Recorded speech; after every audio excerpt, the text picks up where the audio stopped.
মানুষ স্বভাবতই সেরা জিনিস চায়, সেরা খাবার, সেরা পোশাক, সেরা ঘর, সেরা গাড়ি। কিন্তু আশ্চর্যের বিষয়, জীবনের পথ প্রদর্শক বেছে নিতে গিয়ে তারা সেরা জিনিস পেলে মাঝারি কিংবা নিকৃষ্ট জিনিস বেছে নেয়। তুমি বলো বা অন্য কেউ বলে আমরা শেখ মুজিবের আদর্শে চলি, আবার কেউ বলে আমরা জিয়ার আদর্শে চলি। আমি প্রশ্ন করি, তোমাদের সেই নেতার আদর্শ কোথাও লেখা আছে কি?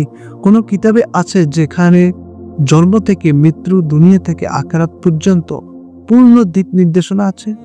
ব্যবসা, পরিবার, ন্যায় বিচার, শিক্ষা, অর্থনীতি, যুদ্ধ ও শান্তি, সব বিষয় কি তাদের কোনো পূর্ণাঙ্গ বিধান লেখা আছে? নাকি সবই বক্তৃতা, আবেগ আর স্লোগান, যা মূলত ক্ষমতার খেলায় ব্যবহৃত হয়? তুমি দেখো, রাজনৈতিক আদর্শ বনাম নবীর আদর্শ।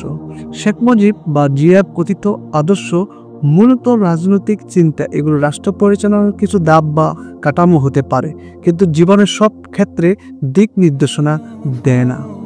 তাদের নীতি কখনো কখনো নিজ থেকেই পরিবর্তন হয়ে যায়, কারণ এগুলো মানুষের বানানো, সময় আর পরিস্থিতি দেখে বদলে ফেলা যায়, ইতিহাসও মুছে ফেলা যায়। কিন্তু রাসূল সাল্লাল্লাহু আলাইহি ওয়াসাল্লামের আদর্শ শুধু রাজনৈতিক নয়, এটা এক পূর্ণ জীবন ব্যবস্থা।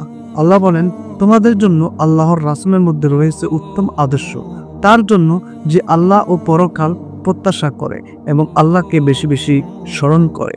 সূরা আহজাব আয়াত নাম্বার 21।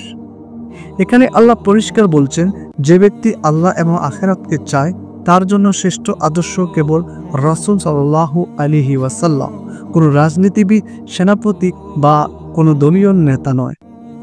কঠিন কিন্তু সত্য। তুমি কি সত্যি মনে করো শেখ মুজিব, জিয়া বা এ ধরনের কোনো রাজনীতিবিদের পথ তোমাকে মুক্তি দিবে পরকালে, তোমাকে কবর পর্যন্ত আলো দেবে? তাদের কোনো আইন কি কিয়ামতের দিন তোমাকে শাফাত করবে? তাদের আদর্শ কি কিয়ামতের মাঠে তোমাকে জাহান্নাম থেকে বাঁচাবে? তারা কি তোমাকে জান্নাতের দরজায় পৌঁছে দেবে? সত্য কথা হলো, তুমি সোনা ফেলে মরিচিকে কুড়াচ্ছ।